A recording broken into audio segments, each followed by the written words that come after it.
హైవ్యూర్స్ ఈరోజు మన చంద్రబాబు గారి గురించి ఏపీ మంత్రులు అండ్ అపోజిషన్ అయినటువంటి ఈ వైసీపీ వాళ్ళు వారి మధ్య మాటల సారాంశంగా చూస్తూ ఉంటే మొన్న దావోస్ సదస్సుకు వెళ్ళారు చంద్రబాబు గారు, పెట్టుబడులు ఏం తీసుకురాలేకపోయారు అని వైసీపీ వాళ్ళు అంటే చంద్రబాబు సైతం క్లారిటీ ఇచ్చున్నారు. వెళ్ళిన ప్రతిసారి పెట్టుబడులు వస్తాయని ఎందుకు అనుకుంటారు, అక్కడ చాలా విషయాలు మాట్లాడటం జరిగింది. మరీ ముఖ్యంగా చెప్పాలంటే ఇప్పుడు ప్రపంచ దేశాల నుంచి వచ్చిన అంతా కూడా అక్కడ నాకు కలిశారు, నేను వాళ్ళని కలిశాను, మాట్లాడాల్సిన చాలా మాట్లాడాను, తెలుసుకున్నాను. అదే ఒక్కొక్క దేశానికి వెళ్ళాలంటే వీసా కానీ వాళ్ళ అపాయింట్మెంట్లో ఎంత ఇది చాలా చక్కగా పద్ధతిగా ఎక్స్ప్లెయిన్ చేశారు. అప్పుడు కూడా కొంతమందికి అర్థం కాల. ఇదే విషయం టీడీపీ వాళ్ళు ప్రాపర్గా చెప్పలేకపోయారు. నేను ఒప్పుకున్నాను ఈ మాట, కొంతమంది చెప్పలేకపోయారు ప్రాపర్ వేలో. అదేమంటే జగన్ చూసి ఇంకా భయపడుతున్నారంటూ, జగన్ అనే దరిద్రం అక్కడ కూడా వెంటాడిందంటూ ఇలా మాట్లాడారు. బట్ ప్రాక్టికల్గా మాట్లాడాల్సి వస్తే తెలంగాణ ఐటీ శాఖ మంత్రి దుద్దుల శ్రీధరబాబు సూపర్ చెప్పాడు. నేను జర్నలిస్ట్తో జస్ట్ ఇష్టాగోస్ట్ అన్నట్టు ఈ విషయం నాకు తెలిసి మన తెలుగు వాళ్ళు అంతగా హైలైట్ చేయాల. అందుకు ఇప్పుడు నేను చెప్తున్నా. ఈవెన్ దేవేంద్ర ఫడ్నవీస్ అండి, మహారాష్ట్ర ముఖ్యమంత్రి, ఆయన చెప్పింది కూడా ఇదే. ఏంటి, ఒక బ్రాండ్ రా ఆయన అసలు చంద్రబాబు నాయుడు, మీకు ఆ బ్రాండ్ వాల్యూ ఎన్ని లక్షల కోట్లు మనం ఊహించలేము. మహారాష్ట్రకు 16 లక్షల కోట్ల పెట్టుబడులు, తెలంగాణకు వచ్చేసి 1,80,000 కోట్ల పెట్టుబడులు, ఏపీకి ఏమి లేవు అనుకుంటున్నారు మీరు, చంద్రబాబు నాయుడు ఒక బ్రాండ్ అని చెప్పేసి ఫడ్నవీస్ అంటే ఎందుకో తెలుసా, శ్రీధరబాబు బయట పెట్టాడు. ఏపీలో తీర ప్రాంతం వచ్చేసి ఎంత, గతంలో కొలతల ప్రకారం 976, ఇప్పుడు వచ్చి తీరం పెరిగింది. అలా ఏంటంటే మలుపులు గిలుపులు మొత్తం కూడా కౌంట్ చేస్తారనమాట. సో తీర దాకా పెరిగింది. సరే ఇంతకు ముందు ఉన్నది అనుకుందాం, ఆన్ యావరేజ్ 1000 కిలోమీటర్లు.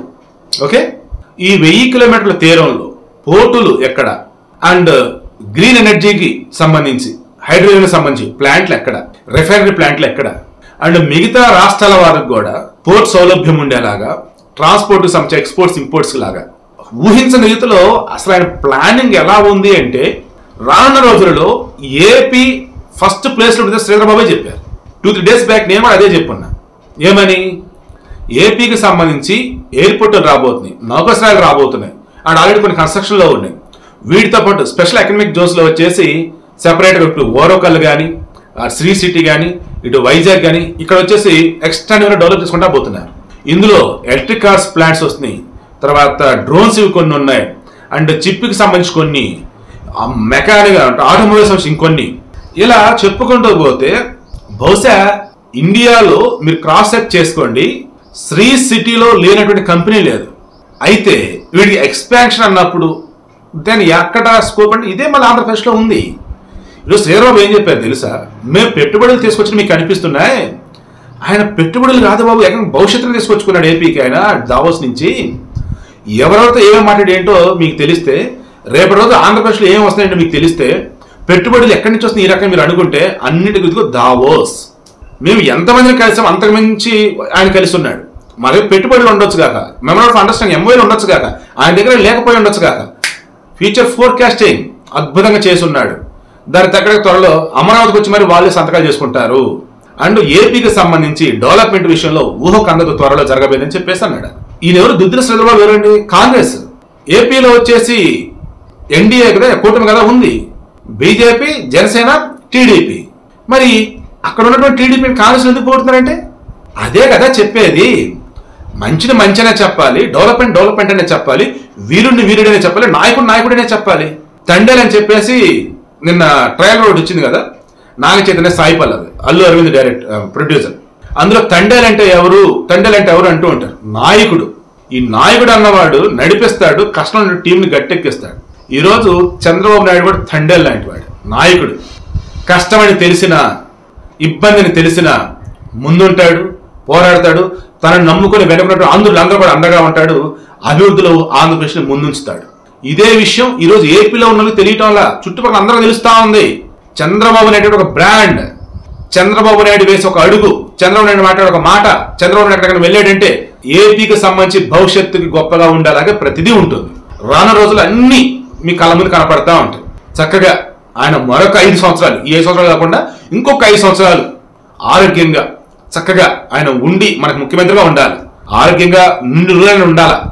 బట్ ఇదే నా లాస్ట్ టెన్యూర్ అన్నారని, అలా కాదు సార్, మీరు ఈ 2029 తర్వాత ఇంకో 5 సంవత్సరాలు కూడా మీరే ఉండాలా.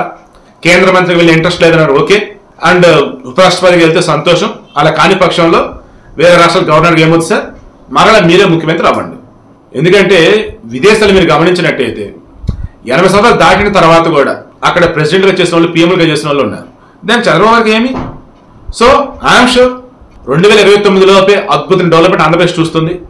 ఐఎమ్ షూర్ రేపు 2029 తర్వాత కూడా చంద్రబాబు గారు కనుక ఉన్నట్టయితే సీఎంగా ఊహకమైన డెవలప్మెంట్ మనం చూస్తాం. ఒకవేళ ఆయన సీఎంగా లేకపోయినా లోకేష్, పవన్ కళ్యాణ్ ఎవరో సీఎంగా ఉన్నా మరల కూటమి వల్లే ఉంటారు. కాబట్టి ఇప్పుడు ఏదైతే హైదరాబాద్ చుట్టుపక్కల బాధ్యత పెట్టుబడి వస్తున్న కారణం ఏంటి? చంద్రబాబు గారు ఒకనొకప్పుడు ఆయన తీసుకున్న సంస్కరణలు, ఆయన నాటిన విత్తనాలు అవే కంటిన్యూ అవుతూ ఉన్నాయి. ఎవరు దాన్ని బ్రేక్ చేయాలా? క్లియర్గా ఇదే శ్రీధర్బాబు చెప్పాడండి. ఏమని? ఏ రాష్ట్రాన్ని తీసుకోండి, అంతెందుకు దేశాన్ని సార్ మీరు తీసుకోండి, సంస్కరణలు ఏవైతే ఉన్నాయో ముందున్న వాళ్ళు కనుక తీసుకుంటే, ముందున్న ఒక పాలసీని డిజైన్ చేస్తే, నెక్స్ట్ వచ్చే వాటిని క్యారీ ఫార్వర్డ్ చేస్తే, వీలైతే అందులో లోపాలు సరిదిద్ది ఇంకా బెస్ట్లో ముందుకు తీసుకెళ్తే ఇక డెవలప్మెంట్ ఎవరూ ఆపలేరు. ఇలా భారతదేశ వ్యాప్తంగా అంతా ఇలా చూసుకుంటున్నారు. ఒక్క జగన్మోహన్ రెడ్డి మాత్రమే పాలసీల్లో ఏం లేవు అని చెప్పేసి ఎక్కడదక్కడ అస్తవ్యస్తం చేశాడు, ఛిద్రం చేసి పెట్టాడు. రిమైనింగ్ అంతా ఫాలో అయి ఉన్నారు. చంద్రబాబు నాయుడు రాజశేఖర రెడ్డి ఫాలో అయ్యాడు, రాజశేఖర రెడ్డి కిరణ్ కుమార్ రెడ్డి ఫాలో అయ్యారు, కిరణ్ కుమార్ రెడ్డి కేసీఆర్ ఫాలో అయ్యారు. ఇప్పుడు కేసీఆర్ తర్వాత అనుకున్నప్పుడు రేవంత్ రెడ్డి సార్ అదే ఫాలో అవుతున్నారు. ఈవెన్ మీరు కర్ణాటక తీసుకోండి, ఆయన కృష్ణ, ఆయన తర్వాత వచ్చిన రిమైనింగ్ మంత్రులు యడ్యూరప్ప కావచ్చు, తర్వాత సిద్ధరామయ్య కావచ్చు, రిమైనింగ్ వాళ్ళంతా. అలాగే మహారాష్ట్ర తీసుకోండి, ఈ ఫడ్నవీస్కి ముందు ఉన్న వాళ్ళు ఎవరైతే ఉన్నారో, దానికి ముందు ఎవరైతే ఉన్నారో లైక్ అలా తీసుకోండి. ఢిల్లీ, ఈవెన్ తమిళనాడు, ఎక్కడికక్కడ అంతా డెవలప్మెంట్ చేసుకుంటా పోతుంటే జగన్ మాత్రం గొరాతి గొరంగా రోడ్డు దరిద్రం, ప్రాజెక్టుకు వచ్చే రివర్స్ రన్నింగ్ అంటే ఎక్కడెక్కడ ఆపేశాడు. ఓలలో ఉన్న జనానికి వచ్చేసేమో రూపాయి ఇచ్చేసి అదేమంటే 14 రూపాయల డబ్బులు నేనేస్తున్నా, ఓట్లు నాకేయండి అంటాడు. అదేమంటే అప్పులు తీసుకొచ్చిస్తున్నాము చంద్రబాబు నాయుడు చేసినటువంటి ఇది అంటాడు. చివరికి ఏం చేశాడు? ఈరోజు నేను చంద్రబాబు సార్ క్లియర్గా చెప్పానండి. ఇప్పుడు రాష్ట్రం అప్పుల ఊబిలో ఉంది.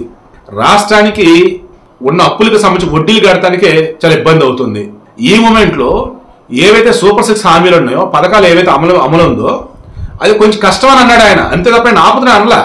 దానికి పుయ్య గొట్టం వదిలి పెట్టేసి ఆ సాక్షిలో పెద్ద బ్యానర్ హెడ్డింగ్ ఏమని మైక్లో చెప్తున్నాను, డబ్బులు లేవు, పథకాలు ఆపేస్తున్నానని చెప్పేసి అన్నారు అన్నట్టు. ఆ సాక్షిలో మార్పు చేర్పులు చేస్తానంట, వాళ్ళు రిజైన్ చేస్తానంట, లేదంటే తీసేస్తానంట. నిజమే తప్పదు మనకు తెలియదు. కానీ ఆ సాక్షి, ఆ వైసీపీ మనకు ఎంత దూరంగా ఉంటే అంత మంచిది. ఈవెన్ రాజకీయంగా అన్నప్పుడు వైసీపీ భూస్థాపితం అయినప్పుడే ఏపీలో నిజంగా రాజకీయంగా విలువలతో కూడినటువంటి వాళ్ళు ఉంటారు. సో వీడికి ఇంట్రెస్ట్ మీకు అర్థమైందా? నిజమైనటువంటి నాయకుడు ఈరోజు ఏపీకి చంద్రబాబు నాయుడు. భారతదేశ వ్యాప్తంగా చూస్తూ ఉన్నప్పుడు నెవర్ బిఫోర్ ఎవర్ ఆఫ్టర్ అన్నట్టు కనిపిస్తే ఒక గొప్ప ఫ్యూచర్ ఫోర్కాస్టింగ్ అడ్మినిస్ట్రేషన్లో కావచ్చు, రిమైనింగ్ దేని సరే ద బెస్ట్ అంటే చంద్రబాబు గారు. ఇలా చెప్పుకుంటూ పోతే అండి, ఈ తరానికి తెలియనటువంటి వారికి సంబంధించి రానున్న రోజుల్లో డెవలప్మెంట్ చూశాక చంద్రబాబు నాయుడు దేవుడు అని అంటారు. అందులో మాత్రం నో డౌట్.